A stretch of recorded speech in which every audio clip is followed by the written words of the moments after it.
Eh ben, bonjour Maxime. Bonjour Mélissa. Est-ce que tu peux nous expliquer déjà ce qu'on fait ici aujourd'hui?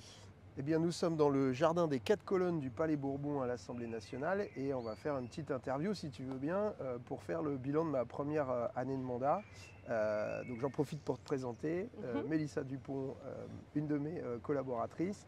On a Tomek Godefroy qui est derrière les caméras pour filmer tout ça.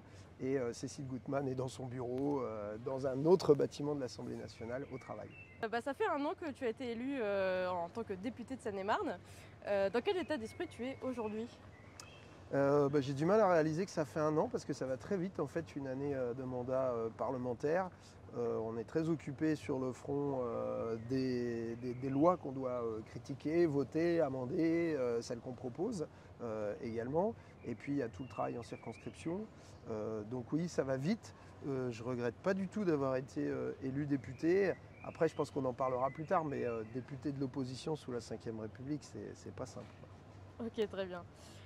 Ici, on est à l'Assemblée nationale, du coup, dans les jardins des 4 colonnes. Est-ce que tu peux nous parler des combats que tu mènes dans ce lieu et de ton activité à l'Assemblée? Alors, moi, je suis membre de la commission des affaires économiques. En fait, chaque député doit être membre d'une commission permanente. Il y en a 8 à l'Assemblée. Dans la commission des affaires économiques, on parle des entreprises en général, du logement, de l'agriculture et de l'énergie. Et moi, c'est plus sur les questions d'énergie que je me suis jeté, on va dire.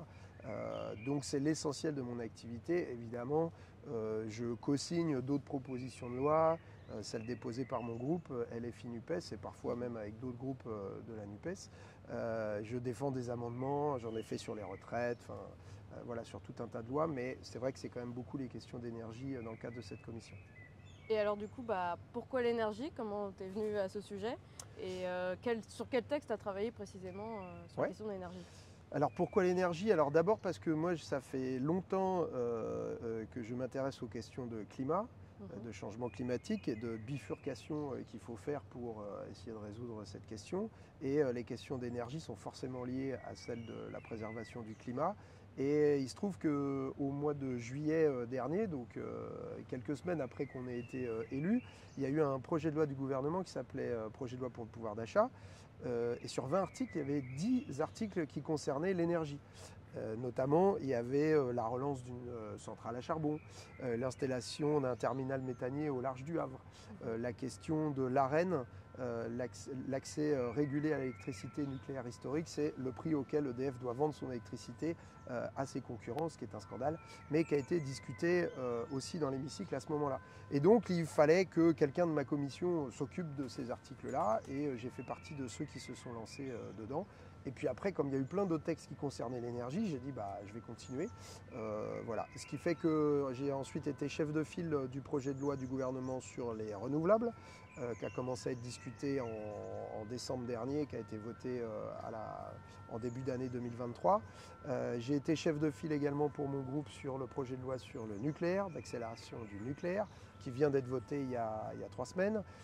Et j'ai été membre de la commission d'enquête qui a été lancé par un député LR avec un rapporteur Renaissance sur la perte de souveraineté énergétique de la France. Donc voilà, j'ai été un peu sur tous les fronts parlementaires de l'énergie. Tu t'es pas ennuyé en tout cas. Non, je me suis pas ennuyé. Je me suis pas ennuyé. D'ailleurs, c'était tellement intense en décembre qu'aux vacances de Noël, j'ai fait un petit malaise. Voilà, mais bon, ça arrive, hein, c'est pas grave. On s'en est remis avec un peu de repos. On est retourné au Et boulot. du coup, est-ce que tu peux nous expliquer la semaine type justement d'un député qui a l'air bien chargé?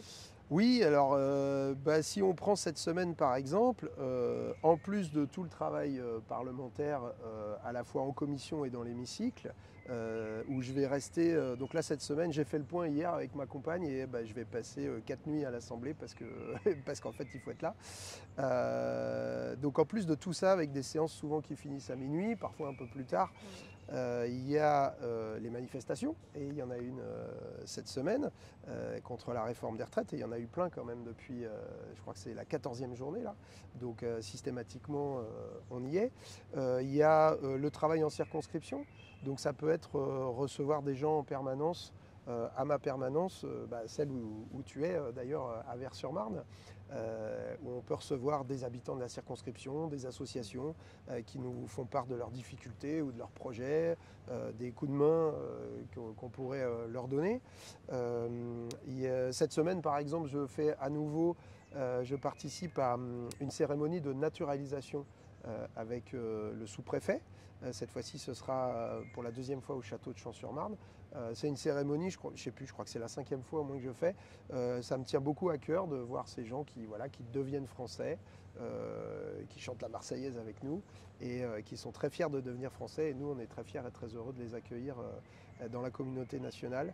Donc voilà, il y a à peu près une semaine type de Et députés. les séances, c'est quel jour? Est-ce qu'on te laisse du temps justement pour retourner en circonscription? Comment ça se passe en termes d'emploi du temps? Alors, ça a été très intense de juin à décembre, où on siégeait à peu près toute la semaine, du lundi au vendredi. Et en fait, beaucoup de députés ont râlé, y compris beaucoup de députés macronistes, parce qu'ils avaient peu de temps pour être en circonscription. Et comme il y avait quand même toujours cette menace que le président Macron faisait poser de dissolution, il se disait que s'il y avait une dissolution du jour au lendemain, il fallait quand même qu'ils aillent montrer un peu leur trombine sur le terrain, comme on dit, et serrer quelques paluches. Voilà, puis par ailleurs, c'est vrai que moi j'ai la chance d'être pas très loin de Paris, mais malgré tout, quand on finit à minuit et au-delà, c'est difficile de rentrer chez soi. Mais alors, quand on habite à l'autre bout de la France, c'est compliqué. Ça s'est un tout petit peu allégé.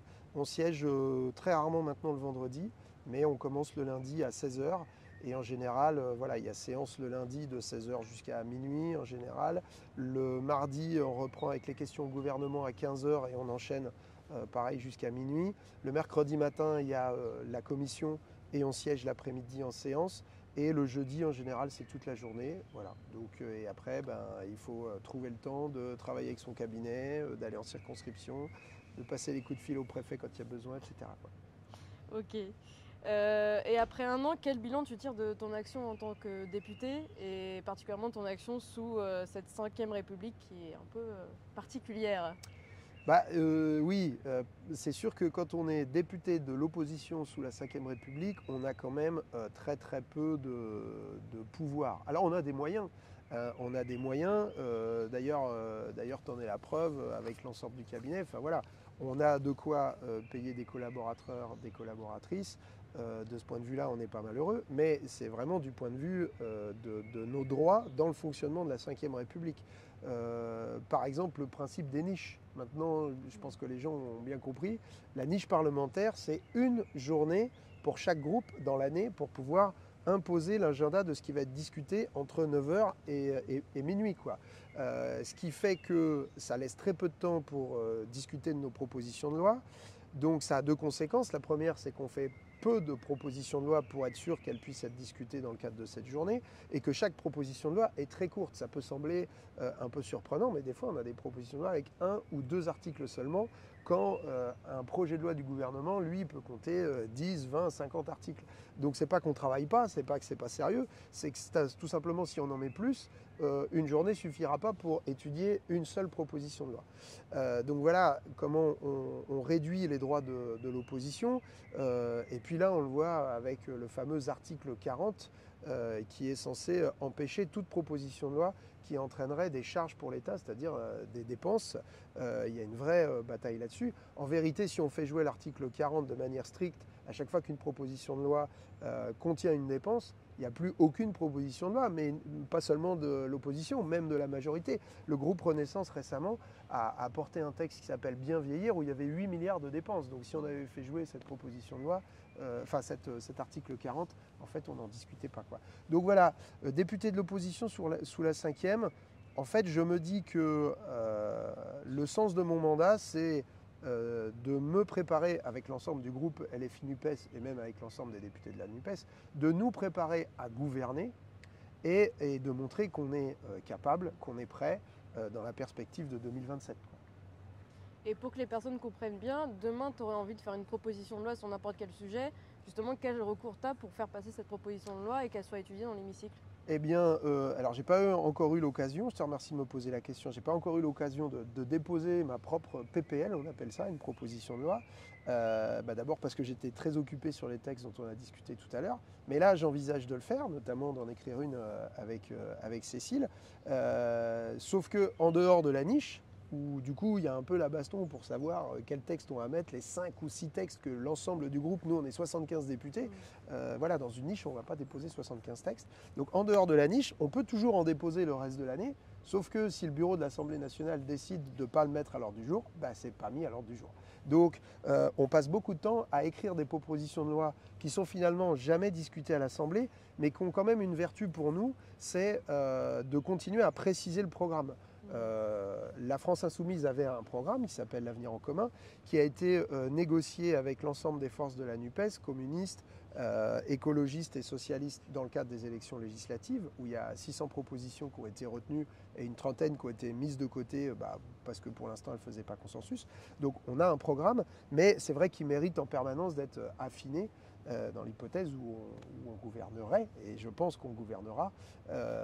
Et donc voilà, le sens de ces propositions de loi, quand on y travaille, c'est de vérifier c'est d'affiner le programme, et aussi c'est de le discuter avec les forces vives de la nation.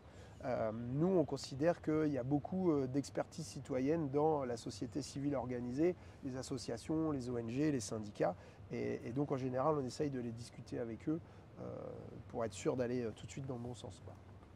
Très bien. On va revenir un peu en arrière, il y a un an exactement. Est-ce que tu peux nous parler un peu de ta campagne législative et de ce qui t'a motivé à devenir député ? D'abord, ce qui m'a motivé à devenir député, j'ai commencé à militer, pas politiquement, mais syndicalement quand j'étais étudiant, quand j'avais 20 ans. Et puis après, assez naturellement, j'ai eu une petite rupture et j'ai été rattrapé par le traité constitutionnel en 2005. Voilà, et ce qui m'a remis le pied à l'étrier du militantisme, cette fois-ci politique. Donc ça fait presque 20 ans que je suis militant politique. Je le faisais en plus de mon boulot d'instit. Et donc avant, c'était 90% de mon temps libre, le militantisme. Et maintenant, c'est 90% de mon temps tout court.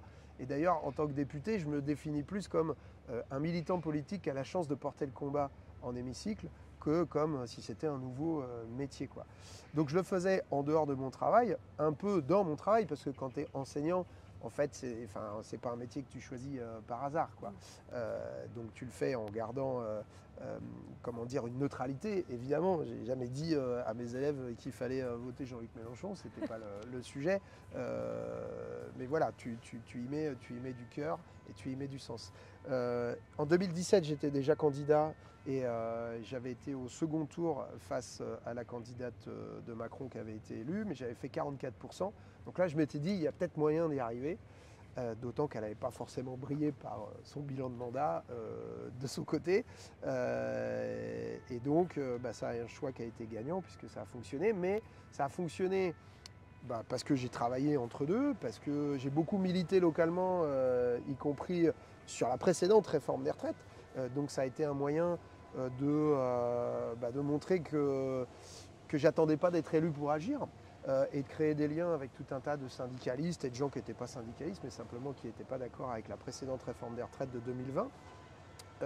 Voilà. Et puis, du coup, de constituer un groupe militant qui avait envie de me voir à l'Assemblée et donc qui était prêt à mouiller la chemise et pas qu'un peu dans la campagne législative. Et c'est ce qui s'est passé. On a eu vraiment un gros collectif à l'échelle de la circonscription qui n'a pas démérité. Et c'est évidemment grâce à elle et eux que j'ai été élu et grâce au score de Jean-Luc Mélenchon à la présidentielle qui fait 22% à l'échelle nationale mais qui fait beaucoup plus dans notre circonscription et qui arrive premier dans les 7 villes de la circonscription. Donc forcément ça a tiré mon score vers le haut.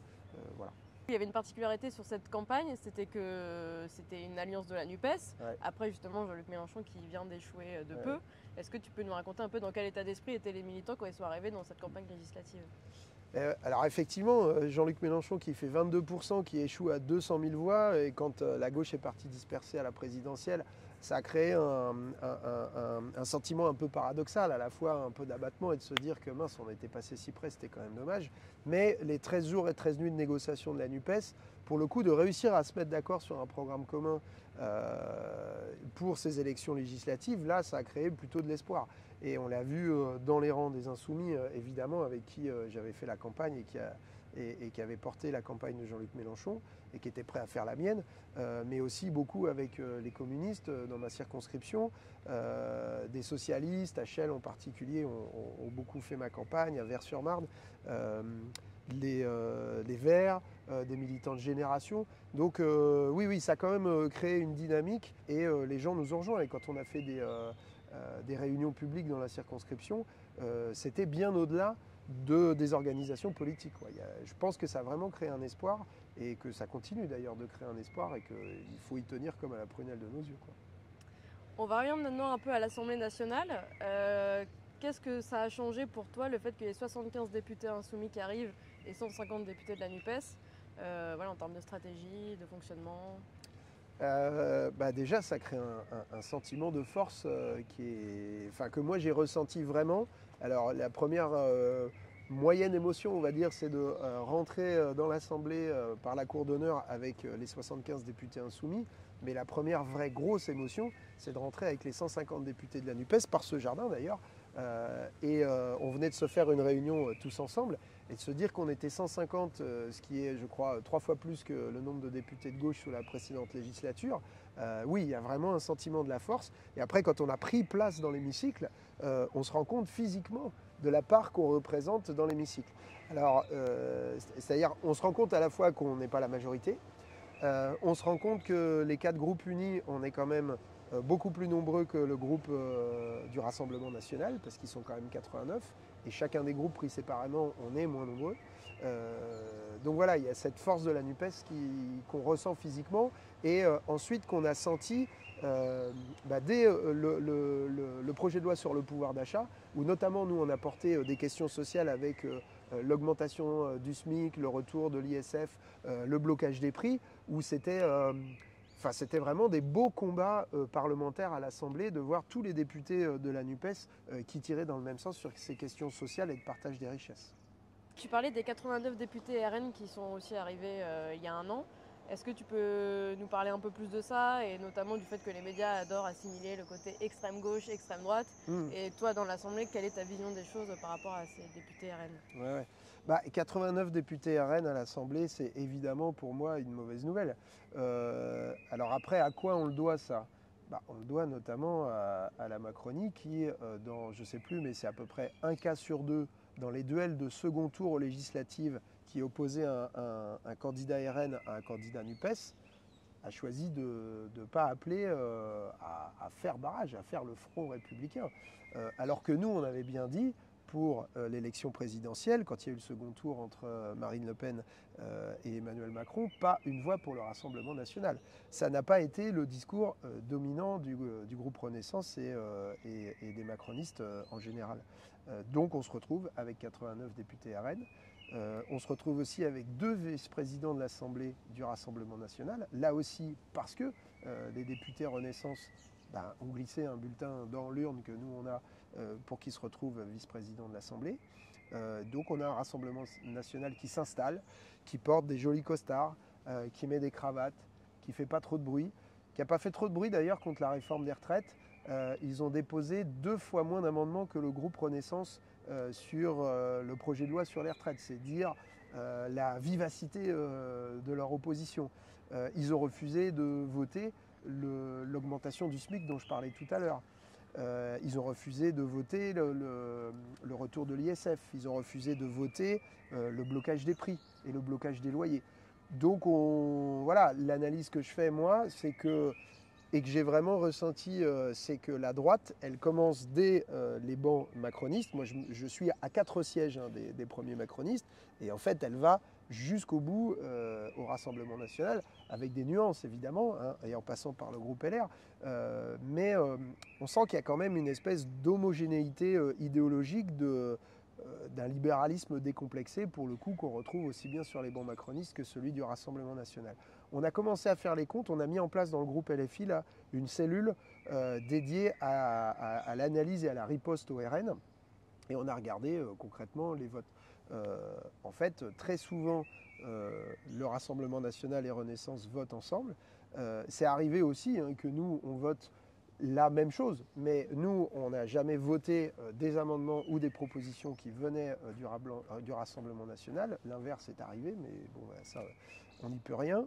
On n'est pas propriétaire de leur vote. Mais donc les procès qui sont faits en c'est la France insoumise par son comportement et je ne sais quoi qui ferait monter le Rassemblement national. Non, nous, on s'est opposé à la réforme des retraites. On a fait en sorte qu'il n'y ait pas de vote pour l'instant, aucune légitimité parlementaire et il n'y avait déjà pas de légitimité populaire sur cette réforme des retraites. Et après, on s'oppose avec les moyens qui sont ceux d'un député de l'opposition sous la 5e, comme je l'ai décrit tout à l'heure. Ok. Et nous ne venons pas sur les terrains de l'immigration. Là, Darmanin fait un projet de loi, un ou plusieurs, on ne sait pas trop encore, on ne sait pas trop dans quel délai, soi-disant négocié avec le groupe LR, mais LR est déjà en train de dire la même chose que le Rassemblement national, et d'ailleurs c'est pas nouveau sur ce terrain-là. Donc les marchepieds du Rassemblement national, c'est clairement la Macronie, c'est pas la France insoumise ou la NUPES. Très bien.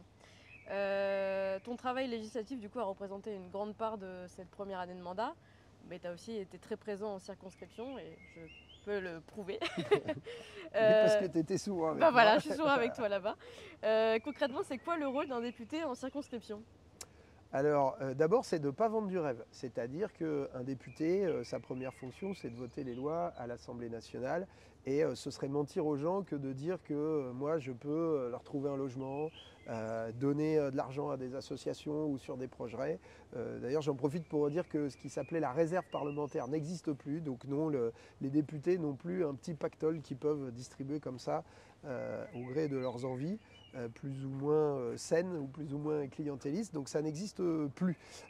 Par contre, les gens que je reçois, je leur dis toujours, je ne vous promets pas que ça va réussir, mais je vous promets qu'on va essayer. Et donc on fait, d'ailleurs tu fais, les courriers régulièrement, on se met d'accord sur le contenu, je les relis, je les signe, etc. Mais on écrit systématiquement quand quelqu'un vient nous voir pour des problèmes de papier, ça arrive assez régulièrement. On obtient un gain de cause de temps en temps. Pour des problèmes de logement, on essaye. Là, c'est ce qui reste le plus difficile, tout simplement parce qu'on manque de logement en fait. Et que voilà.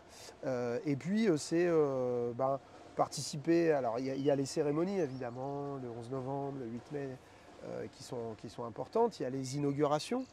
En circonscription, des nouvelles écoles, des noms de rues féminisés comme à Brou-sur-Chantraine par exemple, des initiatives citoyennes aussi, pas forcément, ça ne vient pas forcément des élus à chaque fois, être présent aux côtés des collectifs qui se mobilisent. Il y a le collectif Char sur la chocolaterie de Noisiel, bon il y en a d'autres comme ça, donc j'essaye d'être à l'écoute et à chaque fois je regarde ce que je peux faire. Il y a eu au début du mandat, cet automne, l'aménagement de la ZAC du Gué de Launay à Vers-sur-Marne, où j'avais été sollicité pour intervenir alors qu'il y avait une mobilisation. Et j'ai pas vendu du rêve, mais assez modestement, je pense que ma présence, mon discours et mon action ont fait en sorte que les citoyens, les collectifs puissent être intégrés dans la décision qui sera prise pour aménager cette zone et en particulier les entreprises qui seront retenues pour s'y implanter. Voilà, c'est des petites victoires, mais j'essaye de travailler en bonne intelligence avec tous les élus de la circonscription en essayant d'avoir à l'esprit l'intérêt général. Oui, du coup, tu nous parlais de ton activité en circonscription. Je crois que tu as aussi été à l'origine de plusieurs événements. Est-ce que tu peux nous en parler? Oui, alors en tant que député, j'ai organisé 2 réunions publiques déjà. Une sur les retraites, évidemment. Alors je me souviens pas, je crois que c'était en janvier ou février, mais c'était pour expliquer les enjeux en fait du texte, expliquer la bataille parlementaire que nous on menait, et puis mobiliser les troupes pour la bataille dans la rue, parce que je suis intimement convaincu qu'en fait il faut les deux. Voilà, bataille parlementaire, bataille sociale, et qu'il faut qu'on avance main dans la main comme ça. Donc il y a eu cette réunion-là, à laquelle Julie Léarnouz, qui est députée Europe Écologie Les Verts, m'a fait le plaisir de participer, puisque j'avais à cœur évidemment d'incarner la NUPES. Et puis plus récemment, on a fait une réunion publique en mode atelier des lois sur la question du logement. Donc atelier des lois avec l'idée non pas de proposer quelque chose aux gens, mais plutôt de leur demander ce qu'eux souhaiteraient faire sur cette question assez centrale du logement, comme je disais tout à l'heure. Bon nombre des gens qui viennent me voir ou te voir à la permanence ou en permanence ou dans les mairies, c'est souvent quand même sur ces questions-là. Et est-ce que tu arrives à faire des liens entre les sujets de circonscription et ton travail à l'Assemblée ? Oui, alors plusieurs interpellations qui m'ont été faites ont été traduites soit en questions écrites, soit en amendements sur des projets de loi. Questions écrites, on en avait fait une sur le retour des tarifs réglementés de vente pour tout le monde, c'est-à-dire à la fois tous les ménages, toutes les entreprises, toutes les collectivités locales. Et ça faisait suite notamment à un courrier des élus de la circonscription et même de la communauté d'agglomération, puisqu'on a des communes qui se sont retrouvées obligées de fermer ou de réduire les horaires des piscines, par exemple, ou des bibliothèques, parce que cet hiver, les factures d'énergie avaient explosé. Donc moi, ça s'est traduit comme ça. J'en profite d'ailleurs pour dire que sur cette question des tarifs réglementés de vente, on a bien vu la force de la NUPES, j'ai oublié de le dire tout à l'heure, mais qui s'est traduite dans une proposition de loi à l'occasion de la niche socialiste au départ, avec le député Philippe Brun qui a fait une proposition de loi de véritable renationalisation d'EDF, ce qui n'est pas exactement le projet du gouvernement, contrairement à ce qu'ils disent. Et nous, on est venu dans ce projet de loi ajouter des amendements sur le retour des tarifs réglementés de vente pour tous, y compris pour les bailleurs sociaux. Ce texte n'avait pas pu aller au bout dans la niche socialiste, donc il a été repris dans la niche communiste. Donc nous, on l'a enrichi en tant que député insoumis et il a été soutenu évidemment par les écologistes et donc il est passé, il a été voté dans la niche communiste. Donc maintenant, il doit poursuivre son chemin parlementaire au Sénat. Mais pour dire que voilà, la NUPES, ça peut fonctionner. Et donc ça correspond un peu à une traduction de choses sur lesquelles on m'avait interpellé en circonscription. Après, on a reçu il y a quelque temps des pompiers de Seine-et-Marne qui nous avaient alerté également sur leur situation, leurs conditions de travail, leurs horaires. Je ne rentre pas dans le détail, mais là aussi, ça s'est traduit par une question écrite au gouvernement. Alors les questions écrites, en général, on met un peu de temps pour avoir une réponse. Ça ne se traduit pas forcément dans une mesure, mais en tout cas, ça nourrit mon travail parlementaire.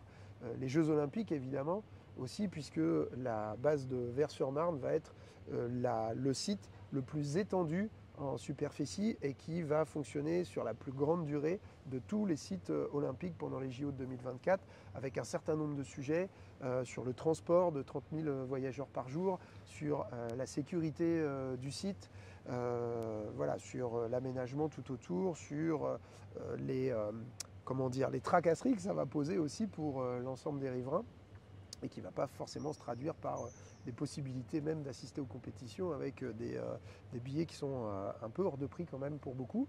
Et donc ça a nourri mon travail parlementaire sur le projet de loi des JO qui a été voté il y a 2 mois je crois maintenant. Voilà des exemples. Ok. On va parler un petit peu plus de l'actualité maintenant, et notamment de l'inflation qui ne cesse d'augmenter. Est-ce que toi, tu vois des répercussions, et notamment avec peut-être les citoyens de ta circonscription qui peuvent t'interpeller sur ce sujet ? Oui, alors je le vois peut-être pour prendre 2 exemples. La question du logement, j'y reviens, mais parce que vraiment en Ile-de-France et en Grande Couronne, c'est depuis longtemps un souci, mais ça ne se règle pas. Et en fait, ça arrive en Grande Couronne parce que rien n'est fait, ou si peu, pour empêcher les loyers d'exploser à Paris et pour empêcher que les logements vides restent vides. Le Airbnb, les bureaux, en fait, plein de bureaux, des millions de mètres carrés de bureaux qui restent vides alors qu'ils pourraient peut-être être aménagés en logement. Et donc ça se reporte sur la petite couronne. Du coup, la pression augmente, les loyers augmentent et les gens se font expulsés d'une certaine façon par la main visible du marché jusqu'en Grande Couronne, c'est-à-dire jusque chez nous, puisque ma circonscription, la 10e circonscription de Seine-et-Marne, elle est collée à la Seine-Saint-Denis. Donc ça arrive jusque chez nous. Et là-dessus, rien n'est fait. La Macronie vient de voter la semaine dernière un nouveau projet de loi pour soi-disant bloquer l'augmentation des loyers à plus 3,5%. C'est la deuxième fois en moins d'un an. Donc en fait, ils autorisent une augmentation des loyers de plus de 7%. Donc cette inflation, on la voit sur le loyer en particulier, les gens viennent nous voir pour ça. Et puis il y a récemment, tu étais avec moi pour visiter le CCAF HL, mais on avait déjà rencontré aussi d'autres associations de solidarité. D'ailleurs, on a prévu de les réunir prochainement. Et ce que nous disent toutes les associations de solidarité, c'est que les files d'attente s'allongent pour recevoir des colis alimentaires, pour recevoir des vêtements, pour avoir accès au logement, encore une fois. Donc oui, je le vois assez quotidiennement. Voilà. Et sur cette question en particulier, est-ce que tu peux nous expliquer en quoi le Rassemblement national n'est pas du tout justement une opposition et une aide aux personnes, et notamment à travers leur vote dans l'hémicycle? Typiquement, sur cette fameuse proposition macroniste, ce projet de loi de laisser les loyers filer de 3,5%, ils ont voté la semaine dernière encore avec eux. Ils se font en permanence la défense des propriétaires contre les locataires. Alors, eux, ils s'abritent derrière le petit propriétaire, de la même manière qu'ils s'abritent derrière le petit artisan pour refuser d'augmenter les impôts des grandes entreprises. Mais voilà, ils ont encore été main dans la main. Ils avaient refusé, j'ai dit tout à l'heure, mais d'augmenter le SMIC et donc le reste des salaires ou de bloquer les prix. Donc non, le Rassemblement national n'est d'aucun secours face à l'inflation. Et pour les gens modestes ou de classe moyenne, de plus en plus, c'est une classe moyenne qui se paupérise en fait. Parce que quand vous avez tous les prix qui explosent, des pâtes, de l'alimentaire, des loyers et les salaires qui stagnent, forcément, vous avez une classe moyenne qui se paupérise. Les députés insoumis, depuis un an, ont été pas mal critiqués sur la forme par les médias. Qu'est-ce que toi, tu réponds à ces critiques ? Je réponds que de toute façon, on se fera toujours critiquer. C'est-à-dire, on ne porte pas cravate, on se fait critiquer. On met une cravate, le nœud n'est pas fait correctement. On met des vestes rouges, il faudrait qu'elles soient bleues. Enfin bon. Donc, en fait, ce qui effraie la Macronie et bon nombre de médias dominants aux mains des milliardaires en particulier, c'est surtout qu'on puisse arriver au pouvoir et porter un programme de rupture. Donc, quelle que soit la manière dont on s'exprime, quelle que soit la figure, le leader qui incarne notre opposition et notre alternative, de toute façon, on lui tombera dessus parce qu'on fait peur. Enfin, on fait peur les capitalistes, quoi. On fait peur les gens qui ont le pouvoir économique, le pouvoir médiatique et le pouvoir politique. Alors oui, on a fait du bruit, mais moi-même, je suis plutôt un garçon bien élevé, qui a toujours été sage en classe, qui lève la main. Et puis en fait, ça a duré 10 minutes dans ma première séance à l'Assemblée, parce que quand vous avez un Gabriel Attal ou un Bruno Le Maire qui ment éhontément face à la représentation nationale, ou une Elisabeth Borne qui monte 11 fois à la tribune de l'Assemblée pour dégainer un 49.3 et avec le plus grand des sourires, forcément, vous ne pouvez pas rester courtois et bien élevé parce que derrière, en fait, c'est des gens qui morfent, quoi. La retraite à 64 ans, c'est 2 ans de vie à la retraite volée en français pour leur imposer 2 ans de vie au travail et les 2 années les plus difficiles, évidemment, pour être au travail. Et justement, sur ce combat contre la réforme des retraites qui a duré durant ces derniers mois, quel bilan tu tires de cette séquence ? D'un gouvernement qui est complètement arc-bouté sur le délire présidentiel. C'est-à-dire, en fait, ils sont prêts à tout. Et au prétexte qu'Emmanuel Macron a gagné les élections présidentielles, ce que personne ne remet en cause. Je veux dire, Jean-Luc Mélenchon, le soir du premier tour, il a admis sa défaite, il a reconnu que c'était Macron et Marine Le Pen qui étaient en tête. Et personne n'a remis en cause le fait qu'Emmanuel Macron ait été élu président de la République. Mais à ce moment-là, il faut que les macronistes aillent au bout du raisonnement. C'est les pleins pouvoirs à Emmanuel Macron, puisque à l'Assemblée, on ne peut rien faire. Ils ont accepté de se faire déposséder du vote sur les retraites par le recours au 49.3 d'Elisabeth Borne, alors que pendant les 10 jours qui précédaient, ils n'ont pas arrêté de répéter sur les plateaux que non, ils ne voulaient pas en arriver là. Bon, c'était fait pour quoi ? C'était fait pour dégonfler la mobilisation populaire, tout simplement. Donc moi, ce que j'en tire, c'est, comme bilan, c'est... quand même, l'unité de la NUPES sur cette question de la bataille des retraites, et 2, une dérive autoritaire et illibérale du gouvernement, du président et de toute la Macronie. Alors ça a commencé avec les gardes à vue préventives dans les manifestations à Paris en particulier. Moi j'ai visité plusieurs fois des commissariats où des gens qui avaient le malheur d'être au mauvais endroit au mauvais moment se sont retrouvés à faire 24 heures, 48 heures, des fois des durées qui n'avaient pas de sens, 64 heures de garde à vue et qui sont relâchés avec aucune poursuite tout simplement parce qu'il n'y avait pas de motif à la garde à vue. Donc ça a commencé avec ça, les manifestations interdites, tabassés, gazés dans les manifs, les images de Sainte-Soline où Darmanin avait prévenu la veille qu'on verrait des images de guerre civile et il s'est débrouillé pour qu'on voit effectivement des images de guerre civile, les menaces de dissolution des mouvements comme les soulèvements de la terre, les menaces sur les subventions de la Ligue des droits de l'homme, la contrôleur générale des prisons qui se fait recadrer, voilà, et dernièrement Justine Triet, la Palme d'Or, à Cannes, qui se fait étrier parce qu'elle a le malheur de critiquer la politique du gouvernement, en particulier sur cette question des retraites. Et on se fait taper sur les doigts au niveau international par des responsables de l'ONU. Voilà. Et ça n'effraie pas la Macronie. Ils s'entêtent, ils poursuivent et ils nous accusent, nous, d'être anti-républicains, alors qu'en permanence, ils cherchent à tordre le bras, y compris de l'Assemblée nationale.